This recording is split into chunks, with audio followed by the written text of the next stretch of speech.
구글의 행보가 뜨겁습니다. 그러나 지금의 구글 TPU 열풍을 만들어낸 건 코인 채굴 중고파리 기업이었다는 사실, 그리고 그 기업에 구글이 보증을 서줬다는 사실, 혹시 알고 계셨나요? 오늘은 구글이 보증 서준 기업 플루이드 스택의 이야기로 GPU와 TPU라는 역사적인 변화를 이야기해보려고 합니다. AI 시대의 곡괭이를 파는 엔비디아의 독주는 계속될까요? 2025년 10월 구글은 드디어 칼을 뽑았습니다. 내부에서만 써왔던 AI 가속기 TPU를 외부 판매하며 사실상 엔비디아의 독점 시장에 정면 도전한 겁니다. 첫 상대는 엔트로픽. 그들에게 무려 100만 개의 TPU를 구축하기 시작하면서 구글은 공식적으로 GPU 시장에 진출했습니다. 하지만 여기까지 오는 길이 그다지 쉽지만은 않았는데요. 구글의 최대 장애물은 기술이 아니었고 돈도 아니었습니다. 바로 관료주의였습니다. 다른 기업에게 구글이 TPU를 팔려고 하면 발전소 옆에 땅도 사고 데이터 센터를 짓고 전력도 확보해야 했습니다. 이건 혼자 할 수 없으니 필연적으로 파트너들과 함께 해야 했죠. 공급 벤더가 필요했다는 겁니다. 그런데 구글은 이게 쉽지 않았습니다. 이유는 단 하나, MSA 때문인데요. 새로운 공급업체와 일하려면 체결해야 하는 구글의 행정 절차입니다. 보안, 법무, 재무 리스크, 내부 승인 등 이 모든 걸 거치다 보니 초기 논의부터 계약 확정까지 많게는 3년까지 걸리기도 했던 것입니다. 3년이면 AI 모델 두세 대가 나오고 시장 판도가 바뀌는 시대입니다. 그런데 구글은 관료주의 때문에 자기 하드웨어를 제때 배치할 수 없던 상황이었죠. 여기에 플루이드 스택이 등장합니다. 이 회사는 작은 임대 사업자였는데요. 때는 2017년 GPU 코인 채굴 붐이 일던 시절, 플루이드 스택은 당시 GPU가 남는 채굴 사업자와 컴퓨팅이 필요한 작은 AI 연구자들을 연결했습니다. GPU를 쓰지 않을 때 그들에게 잠깐 빌려주는 시기였죠. 중고 GPU 플랫폼 같은 클라우드가 플루이드 스택의 출발점이었습니다. AWS도 아니고 애저도 아니고 그저 GPU 서버 몇 대 단기로 빌려주는 작은 그러나 민첩한 클라우드 회사였습니다. 그리고 2025년 이들은 구글에 한 가지 제안을 합니다. 구글, 너네 MSA 3년? 지금 3년이면 세상이 이미 다 바뀌어 있어. 우리가 6개월 안에 끝내줄게. 우리가 대신 계약하고 구축할 테니 너네가 보증을 서줘. 구글은 고민 끝에 이 제안을 승낙합니다. 그만큼 속도가 중요했기 때문이죠. 그렇게 이 기업은 새로 태어납니다. 이제 플루이드 스택은 더 이상 작은 GPU 렌탈 회사가 아닙니다. 구글의 AA 플러스 신용을 얻고 메이저 은행과 인프라 펀드로부터 투자를 받아냅니다. 원래 데이터 센터는 투자받기가 어려웠습니다. 보통 전력까지 연계되는 15년짜리 장기 계약인데 GPU의 수명이 4년, 5년 이러니까 금융기관 입장에서는 리스크가 너무 컸습니다. 그런데 플루이드 스택이 제안한 모델은 구글의 보증을 포함하게 됩니다. 그 순간 금융기관에게는 이 기업이 AI 버블에 한탕하려는 코인책을 중고파리에서 세계에서 가장 안전한 투자처가 된 겁니다. 구글의 채권 같은 신용 등급으로 새로운 장기 데이터 센터 모델이 탄생합니다. 공동 창업자 게리 우는 이를 보고 우리가 은행 문턱을 넘게 해줬다고 표현합니다. 이제 AI 연산에 특화된 데이터 센터 업체, 즉 네오클라우드 붐에 새 물결이 올 거라고 하죠. 기술이 발전하면서 새로운 금융의 형태가 생겨나고 있군요. 구글이 보증한 자본으로 전력과 부지를 계약합니다. 구글의 관료주의 대신 신속한 스타트업이 구축하고 운영해서 결국 엔트로픽 같은 고객들에게 빠르게 인프라를 제공하는 것이죠. 이게 또 가능했던 게 시장의 빈틈 때문이었는데요. 기존 GPU 중심의 네오클라우드 기업들은 엔비디아가 투자했거나 엔비디아와의 파트너십으로 묶여 있었습니다. 이 기업들이 구글의 TPU를 호스팅할 수가 없었던 거죠. 즉, 구글 TPU 생태계에서는 비어있는 구역이 있었습니다. 이걸 플루이드 스택이 잘 노린 거죠. 이로써 구글은 TPU를 외부에 대량 공급하며 엔비디아의 독점 구조에 균열을 내기 시작했습니다. 물론 여전히 범용성은 GPU가 뛰어납니다. TPU는 특정 용도에서 효율을 강화했죠. 다만 TPU만으로 훈련한 제미나이3가 굉장한 호평을 받게 되면서 TPU의 위상은 날로 재평가되고 있습니다. 하지만 오히려 개빈 베이커는 구글의 성공이 GPU의 성공이라고 말하기도 하는데요. GPU를 TPU가 대체한다는 일반적인 인식과는 굉장히 대조되죠. 그는 제미나이3가 여전히 프리트레이닝이 강력하다는 사실을 증명했기 때문에, 그래서 구글의 성공이 곧 GPU의 성공이라고 주장합니다. AI 모델은 크게 프리트레이닝, 즉 이전 학습과 이후 학습, 그리고 추론으로 나뉘는데요. 이전 학습이 뇌를 만드는 기초 체력이라면 이후 학습으로 뇌를 인간적으로 다듬고 추론은 실제 사용자가 쓰는 단계입니다. 우리가 말하는 스케일링 법칙은 이전 학습에 적용되죠. 더 많은 데이터와 GPU를 쓰면 그만큼 성능이 올라간다는 법칙입니다. 그런데 제미나이 3는 이 법칙의 유효함을 또 한 번 증명했다는 거죠. 대규모 프리트레이닝은 말 그대로 돈이 정말 많이 듭니다. 그래서 지금까지는 GPU를 많이 넣어서 성능이 더 좋아졌더라도 앞으로 언제까지 그럴지 몰랐다는 겁니다. 이게 사실 주저할 수밖에 없는 게 이미 있는 AI도 LLM 기준으로는 충분히 똑똑하니까요. 성능을 끌어올린다 한들 사람들이 그걸 제대로 못 쓰면 투자 대비 효용이 얼마나 좋을지 확신하기 어려운 상황이었다는 겁니다. 전반적인 업계의 분위기도 이전 학습보다는 이후 학습과 추론에 집중하고 있었죠. 하지만 제미나이 3가 이를 다시 증명합니다.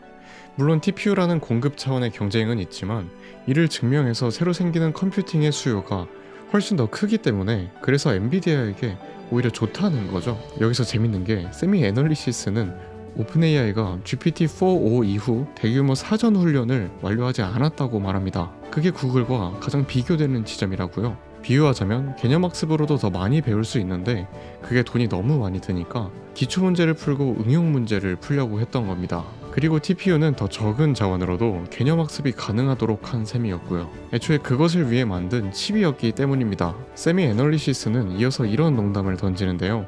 GPT 4.5가 쓰레기 수준의 이전 학습이었고 GPT-5도 여전히 학습이 부족하다고 말했다가 오픈AI로부터 고소당하는 게 재밌을 것 같다고 합니다. 이게 사실 업계의 공공연한 비밀이기 때문에 오히려 소송 걸려서 자료가 다 까발려지길 바란다는 거죠. 얼마 전 일로는 엔비디아와 구글이 모두 좋다고 발언했습니다. 아시는 분 아시겠지만 이런 거 그냥 말하는 사람이 아닌데요.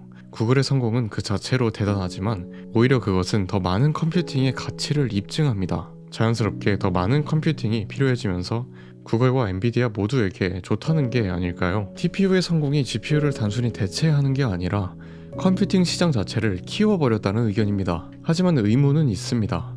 메타도 TPU에 관심을 가진다는 거죠. 그렇게 되면 협상의 수단이 생기면서 GPU는 가격 압박을 받지 않겠냐는 의문입니다. 일견 타당해 보입니다. 그렇다면 한번 상상해보죠. 실제 업계에서는 어떤 대화가 오고 갈까요? 황통수 구글이 TPU 싸게 준다는데? 대규모 학습 TPU로 옮긴다? 싫으면 가격 좀 깎아줘. 그럼 TPU 써. 정말 그 칩들이 일정대로 나올 거라고 믿는다면 몰빵해. 진짜야. 우리 엔비디아 사용량 3분의 1까지 줄여버린다? 좋지.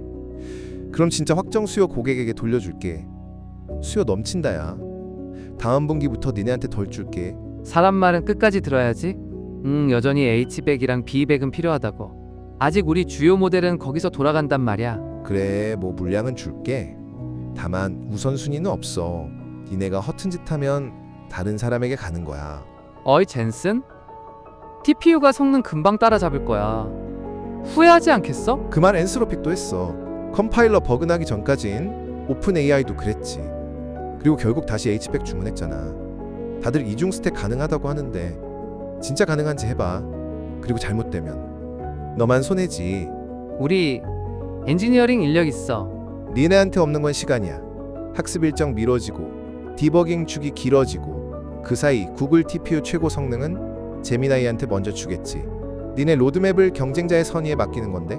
우리 할 수 있어. 그래 뭐. 근데 넌 이제 쿠다 단일 스택 연구소들보다 2분기 뒤에 줄게. 걔네들은 니네가 받기도 전에 차세대 모델 출시하겠네. 그럼 B200 4만 개는 부탁해. 이미 다 팔렸어. 대기 리스트 넣어줄까? 꽤나 그럴듯한 대화 같습니다. GPU가 왜 강한 협상력을 가지는지 바로 느껴지죠. 과연 TPU는 이 대화에서 드러난 것처럼 구글의 경쟁사 죽이기 전략인 걸까요? GPU 시장에 유의미하게 진출하긴 어려운 걸까요? 2013년 당시 구글의 수석과학자 제프 디는 하나의 시뮬레이션을 돌려봅니다. 수억 명의 사람들이 하루에 단 3분 동안 구글과 대화하는 것을 처리하는데 얼마나 많은 컴퓨팅이 필요할까 하고요. 그런데 결과는 놀라웠습니다. 3분의 대화만 처리하려고 해도 당시 구글의 모든 컴퓨팅 파워가 필요했던 거죠. 구글은 생각했습니다.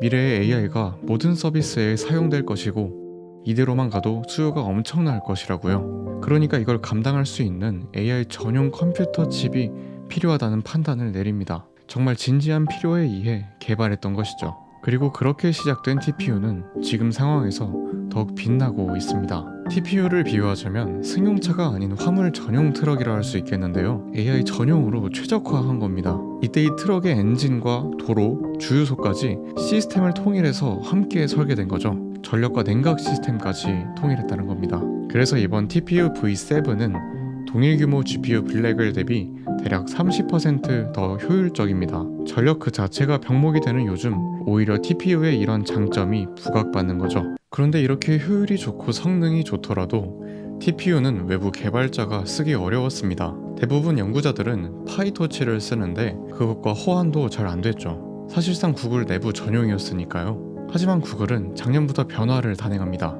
파이토치 지원에 전사적 인력을 투입했고 결국 올해 10월 파이토치에서도 TPU를 쓸 수 있게 했습니다. 비슷한 맥락에서 VLLM이라는 모델 실행 엔진도 구글이 직접 개선했습니다. 오픈소스 생태계에 기여하는 방식으로 말이죠. 이 파란색이 TPU 전용 최적화인데요. 기존 XLA라는 내부용 소프트웨어만 다루다가 3월부터는 요 회색 VLLM이 생겨났고 5월부터는 TPU 전용 코드 최적화가 눈에 띄게 증가한 것을 확인할 수 있습니다. 구글이 TPU 생태계를 내부 전용에서 외부 개발자 친화형으로 빠르게 확장하고 있다는 걸 보여주죠. 특히 올해 중반부터요. 물론 아직 과제는 남아 있습니다. 여전히 핵심 컴파일러인 XLA에 대한 정보나 네트워킹 라이브러리, TPU 런타임 등이 아직 오픈소스로 공개되지 않았다는 것인데요. 그래서 실제로 버그가 나도 외부 개발자가 스스로 직접 디버깅하는데 당장은 어려움이 있다고 합니다. 자동차 엔진이 막혔는데 후드를 막상 못 여는 그런 느낌이랑 비슷하겠네요. 세미 애널리시스는 마치 리눅스가 오픈소스로 공개되면서 채택률이 빠르게 증가했던 것처럼 구글이 이를 공개해야 한다고 주장합니다. 그렇게 될 때 TPU가 더욱 확장될 수 있다는 거죠. 그렇습니다. 구글은 막대한 내부 수요를 바탕으로 최적화된 아키텍처를 설계했고 그것을 산업에 퍼뜨리고 있습니다. 자체 수직 계열화를 바탕으로 효율을 극대화하고 거기서 구현한 효율을 강점으로 TPU를 퍼뜨리고 있는 거죠. 즉 수평 확장입니다. 구글과 반대로 엔비디아는 오히려 수직 확장을 하고 있다고 볼 수 있겠는데요. 수많은 지분 투자와 파트너십이 그 예시가 될 수 있겠습니다. GPU 기반의 엔비디아 생태계를 계속 꾸려가고 있는 것이죠. AI는 이제 각 산업으로 침투합니다. 그때 그 속도는 산업마다 조금씩 다르겠죠. 처음 많이 쓰이는 곳부터 엔비디아는 그 산업의 표준을 자신의 제품으로 유지하려 할 가능성이 높을 것입니다. 그러니까 잘 될 것 같은 특정 산업을 골라서 그 산업에서의 경쟁력을 더 높여야겠죠. 다른 기업과의 파트너십 혹은 그 이상의 새로운 형태로 말입니다. 네, 이것은 수직 확장의 형태입니다. 그런 의미에서 떠오르는 관계가 있는데요. 맞습니다. 삼성과 현대입니다. 젠슨왕은 삼성과 현대 그리고 우리나라가 더 중요해질 것이라고 판단했겠네요.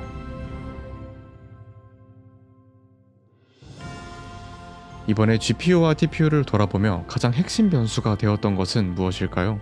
저는 결국 수요가 아니었을까 생각하는데요.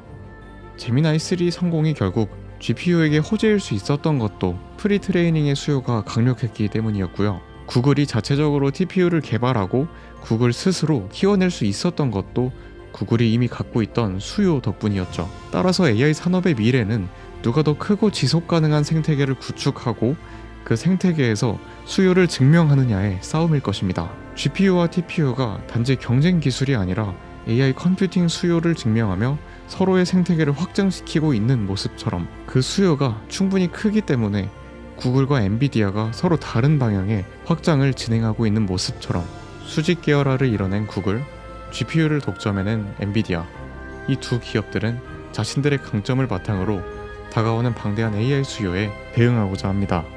그런 맥락에서 한국의 수요도 다시 생각해보게 되는데요. 우리의 강점과 약점을 명확히 알고 좋은 선택을 해나갈 시기이겠습니다.